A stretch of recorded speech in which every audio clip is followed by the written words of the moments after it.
SpaceX nisi drejt hapësirës raketën Falcon Heavy në një mision të veçantë. Ajo do të transportojë dronin sekret X-37B të ushtrisë amerikane për, sikurse thuhet, arsye kërkimore. Lëshimi duket se ishte planifikuar të kryhej me kohë, por pati vonesa disa javore. Më në fund, raketa u ngrit nga qendra hapësinore Kennedy e NASA-s në Florida, ndërsa ngritja e saj në ajër u transmetua drejt për drejt në faqen e webit të kompanisë SpaceX.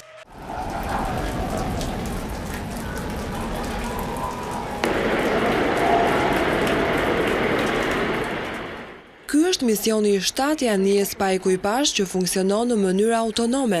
Pentagoni ka dhënë pak informacione për dronin hapësinor që ka madhësinë e një minibusi dhe për misionin e tij që fillimisht ishte parashikuar të nisej në 7 dhjetor. SpaceX sa kaq në deklaratën e saj ka përmendur vetëm emrin e misionit të koduar nga Pentagoni, USSF-52. Pentagoni vetë është shprehur se qëllimi i këtij misioni është të zhvillohen disa eksperimente, të cilat përfshin operimin e avionit hapësinor në zona të reja orbitale, hulumtimin me teknologji të reja për të kuptuar më mirë hapësirën, si dhe verifikimin e efekteve të rrezatimit në materialet e ofruara nga NASA.